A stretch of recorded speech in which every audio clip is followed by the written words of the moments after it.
ॐ शुक्लाम्बरधरं विष्णुं शशिवर्णं चतुर्भुजं प्रसन्नवदनं ध्यायेत् सर्वविघ्नोपशान्तये। गुरुर्ब्रह्मा गुरुर्विष्णुः गुरुर्देवो महेश्वरः गुरुः साक्षात् परं ब्रह्म तस्मै श्रीगुरवे नमः। श्रीमद्भगवद्गीता श्रद्धात्रयविभागयोगो नाम सप्तदशोऽध्यायः। अर्जुन उवाच ये शास्त्रविधिमुत्सृज्य यजन्ते श्रद्धयान्विताः तेषां निष्ठा तु का कृष्ण सत्वम् अहोरजस्तमः। श्रीभगवान् उवाच त्रिविधा भवति श्रद्धा देहिनां सा स्वभावजा सात्विकी राजसी चैव तामसी चैति तां शृणु। सत्त्वानुरूपा सर्वस्य श्रद्धा भवति भारत श्रद्धामयोऽयं पुरुषो यो यच्छ्रद्धः स एव सः। यजन्ते सात्विका देवान् यक्षरक्षांसि राजसाः प्रेतान् भूतगणांश्चान्ये यजन्ते तामसा जनाः।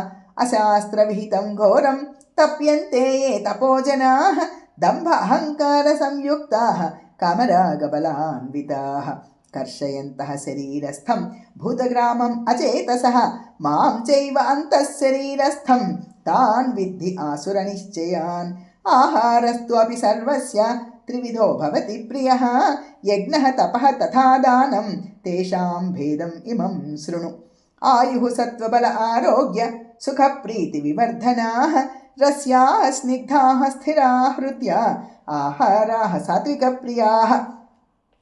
कटु आम्ल लवण अतिउष्ण तीक्ष्ण रूक्ष विदाहिनः आहाराः राजसस्य इष्टाः दुःखशोक आमयप्रदाः। यातयामं गतरसं पूतिपरीषितं च यत् उच्छिष्टमपि च अमेध्यं भोजनं तामसप्रियम्। अफल आकाङ्क्षिभिर्यज्ञो विधिदृष्टो य युज्यते यस्तव्यम् एवेति मनः समाधाय स सात्विकः। अभिसन्धाय तु फलं दम्भार्थम् अपि चैव यत् युज्यते भरतश्रेष्ठ तं यज्ञं विधिराजसं। विधिहीनम् असृष्ट अन्नं मन्त्रहीनम् अदक्षिणं श्रद्धाविरहितं यज्ञं तामसं परिचक्षते।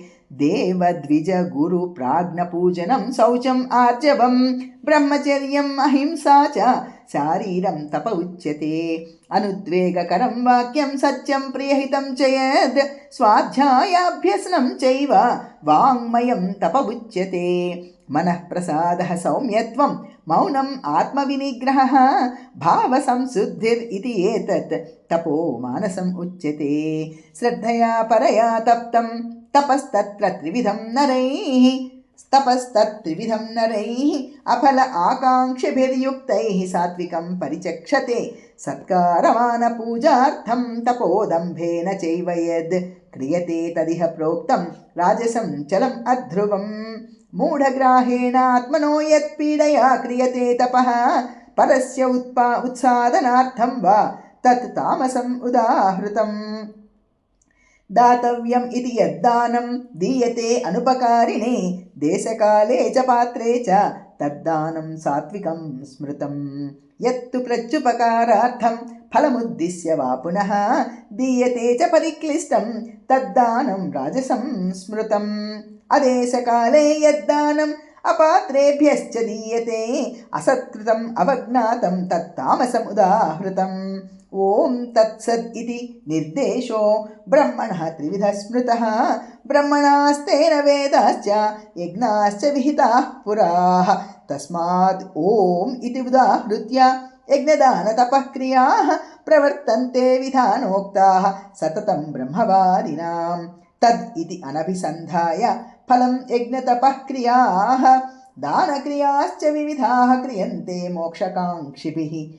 सद्भावे साधुभावे च सद् इति एतत् प्रयुज्यते प्रशस्ते कर्मणि तथा सद् शब्दः पार्थयुज्यते।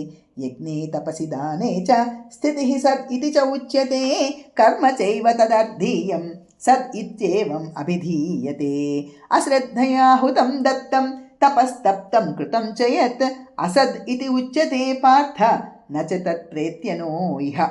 आयुः सत्त्वबल आरोग्य सुखप्रीतिविवर्धनाः रस्याः स्निग्धाः स्थिरा हृद्या आहाराः सात्विकप्रियाः।